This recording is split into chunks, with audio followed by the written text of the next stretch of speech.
Iran ने एकाएक आधी रात को इजराइल पर करीब 300 से ज्यादा घातक ड्रोन्स, रॉकेट्स और क्रूज मिसाइलों से हमला किया था। यह हमला रात को करीब 2 बजे शुरू हुआ था और इस हमले में यमन के हूती और लेबनान के हिजबुल्लाह ने ईरान की मदद की थी। इस हमले में कुछ ड्रोन्स और मिसाइलें हिजबुल्लाह और हूती की तरफ से भी दागे गए थे।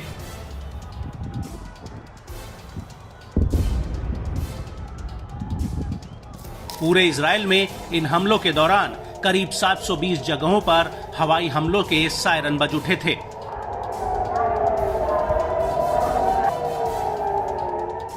हालांकि इजरायली सेना का कहना है कि उसने ईरान द्वारा किए गए हमलों में 99% ड्रोन्स, रॉकेट और मिसाइलों को इंटरसेप्ट करके हवा में मार गिराया था और जब इजराइल पर हमला हुआ था तो उस वक्त अमेरिका और ब्रिटेन की सेनाएं इजराइल की ढाल बनकर खड़ी हो गई थीं।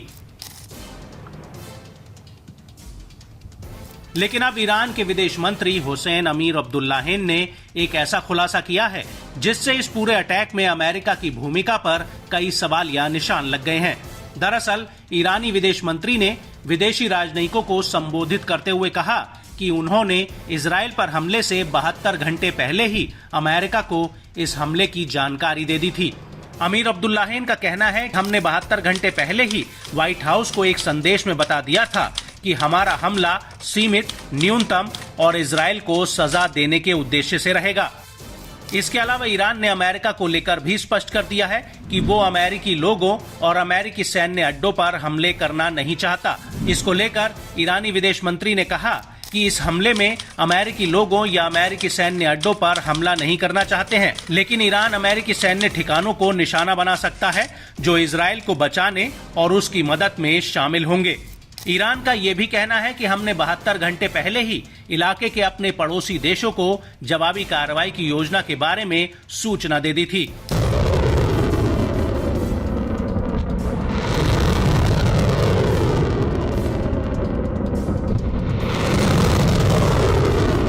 इसको लेकर ईरानी विदेश मंत्री अब्दुल्लाहिन ने अपने बयान में कहा कि इलाके में हमने अपने भाइयों और दोस्तों अमेरिकी सैनिकों को अपने यहाँ पनाह देने वाले देशों को भी ये बता दिया था कि हमारा उद्देश्य सिर्फ इजरायली सरकार को सजा देना है।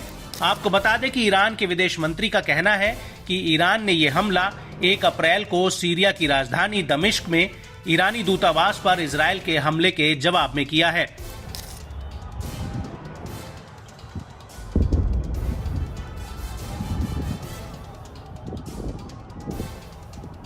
दमिश्क में ईरानी दूतावास की 5 मंजिला बिल्डिंग एक हवाई हमले में मिट्टी में मिल गई थी। ईरान ने इस हमले का आरोप इजराइल पर लगाया था, जिसमें ईरान के लेबनान में सैन्य इंचार्ज और कुछ फोर्स के सीनियर कमांडर मोहम्मद रेजा जाहेदी समेत ईरान के 7 बड़े सैन्य अधिकारियों की जान चली गई थी और इस हमले के बाद से ही ईरान बदले की आग में जल रहा था। ईरान बार बार डंके की चोट पर इजराइल से इंतकाम लेने का ऐलान कर रहा था। लेकिन बड़ा सवाल यह है कि ईरान के विदेश मंत्री ने जो दावा किया है कि उन्होंने इजराइल पर हमले से 72 घंटे पहले ही अमेरिका को इत्तला कर दिया था, तो क्या अमेरिका ने इजराइल से ये भेद छिपाए रखा?